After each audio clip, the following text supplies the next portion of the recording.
जी नमस्कार। आप है दिन मंत्रा पर, हम सब है दिन मंत्रा। और इस पूरे paper cancellation, paper outrage, paper leak, paper out, इन तमाम इन असुविधाओं के बीच में एक बहुत अच्छी खबर कि सर आज इसके लिए हम है कि जो एंटी पेपर लीक अधिनियम जो कि संसद में बहुत पहले लाया गया था, उसे कल 21 जून को लागू कर दिया गया। बहुत महत्वपूर्ण खबर, इट इज वेरी इंपॉर्टेंट, क्योंकि एंटी पेपर लीक अधिनियम 2024 अब लागू हो चुका है। और अब याद रखिएगा, जो पेपर लीक गिरोह में किसी भी रूप में अगर शामिल हैं तो उनकी अब भैया खैर नहीं है। इसके बारे में, इस लॉ के बारे में पूरी जानकारी के लिए मैं जगदम्बा सर, इस पे थोड़ा इंसाइट डालिए। भाई सभी को नमस्कार। भाई अध्ययन मंत्रा के यूट्यूब चैनल में आप सबका बहुत स्वागत है। आज हम लोग सुबह से बात कर रहे हैं गजेंद्र सर के साथ।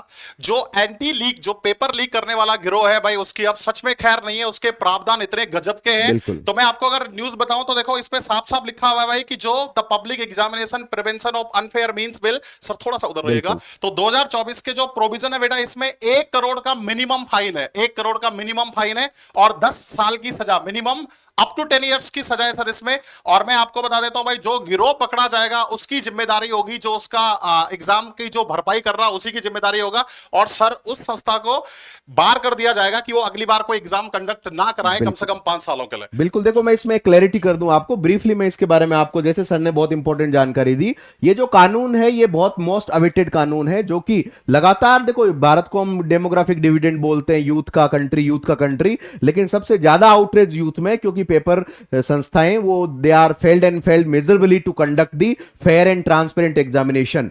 तो इसके लिए बहुत महत्वपूर्ण कानून है। जैसे सर ने कहा कि सिंपल सा चीज याद रखिएगा, इसमें चाहे कोई अभ्यर्थी हो, कोई कैंडिडेट हो, चाहे अभ्यर्थियों का समूह हो या संस्था या उस संस्था के कोई कर्मचारी, किसी भी रूप में अगर इसमें पेपर लीक में लिप्तता उनकी पाई जाती है तो इसमें बेटा जेल के बहुत सारे प्रावधान है। 3 से 5 साल की, अधिकतम इसमें 10 साल की जेल, और मिनिमम जुर्माना यानी मॉनेटरी जुर्माना बहुत महत्वपूर्ण है। मिनिमम जुर्माना 1 करोड़ रुपए का है, ध्यान रखना। और इसमें जो भी गिरफ्तारियां होंगी वो सारी गैर जमानती गिरफ्तारियां, नॉन बेलेबल, यानी आप कोर्ट में जाकर भी बेल, इसका जमानत का दावा नहीं कर सकते। जितने भी एग्जाम है सर, चाहे वो यूपीएससी कंडक्ट करा रही हो, एसएससी कंडक्ट करा रही हो या एनटीए कंडक्ट करा रही हो, अगर इसमें कहीं भी कोई लीकेज में पाया गया, कोई धांधली पाई गई सर, तो उसकी अब खैर सर देखो, कानून लागू होते हैं, पारित होते हैं, लेकिन अब इनका, जैसे राज्यों में भी आप देखें, विभिन्न राज्यों में परीक्षाएं इस तरह की हुई है, राज्यों में भी राज्य स्तर पर कानून पारित हुए हैं, लागू भी हुए हैं, लेकिन एक समय का इसका आगे जरूर अंदेशा रहेगा कि ये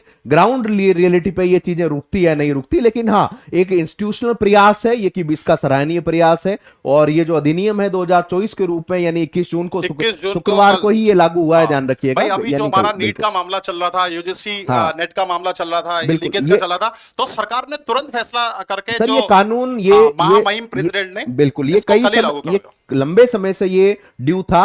लेकिन कहते हैं ना कि जो आग में घी का काम किसने किया, पहले नीट का पेपर हुआ, उसके बाद आपके ध्यान रखिएगा यूजीसी नेट का कैंसिल हुआ।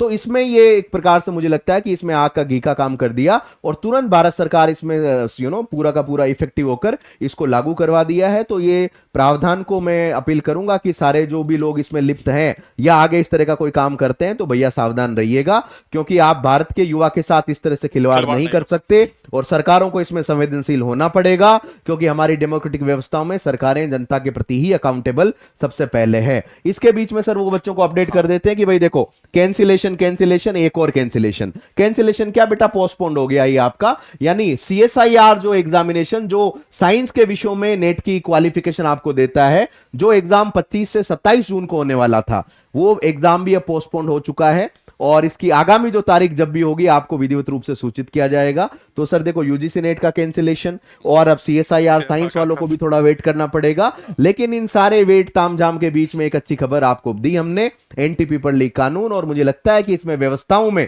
सुधार जरूर आएगा। और ये, क्योंकि सर इसमें ये जरूर है, पेपर कोई भी लीक होता है तो मान के चलना कि इसमें कहीं ना कहीं आउट होता है, लीक होता है, या किसी भी तरह की अनियमितता होती है, तो उसमें संस्थाओं का भी व्यक्ति अगर जिम्मेदार है, तो उसमें इसका भी प्रोविजन है कि भाई अगर मान लो कोई क्लर्क है, लिपिक है, या कोई ऑर्गेनाइजेशन लेवल पे, किसी भी लेवल पे है, तो उनकी संपत्तियां कुर्क होने का, संपत्तियां जब्त होने का भी प्रोविजन है।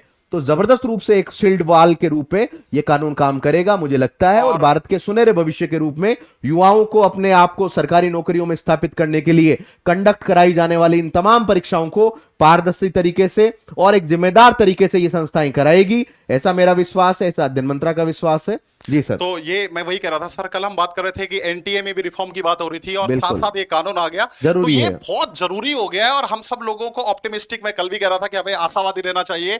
तो हम लोगों को ढंग से अब प्रिपेयर करने की जरूरत है। सभी बच्चों को वापस से अपनी प्रिपरेशन को जारी रखें, बिल्कुल उदास ना हो, पेसिमिस्टिक ना बने, निराश होने की जरूरत नहीं है। अगर कुछ गड़बड़ी हुई है तो उसके लिए भी सरकार कानून लेके आ चुकी है। तो हम उम्मीद कर दें कि जो आगे एग्जाम्स होंगे वो फेयर मींस के होंगे, ट्रांसपेरेंट होंगे। तो all the very best sir, बच्चों को हम यही ओके कहेंगे ना, फिलहाल डू तो। वेल, कीप रीडिंग और बने रहिए अध्ययन मंत्रा के साथ। Have a wonderful day. Thank you very much.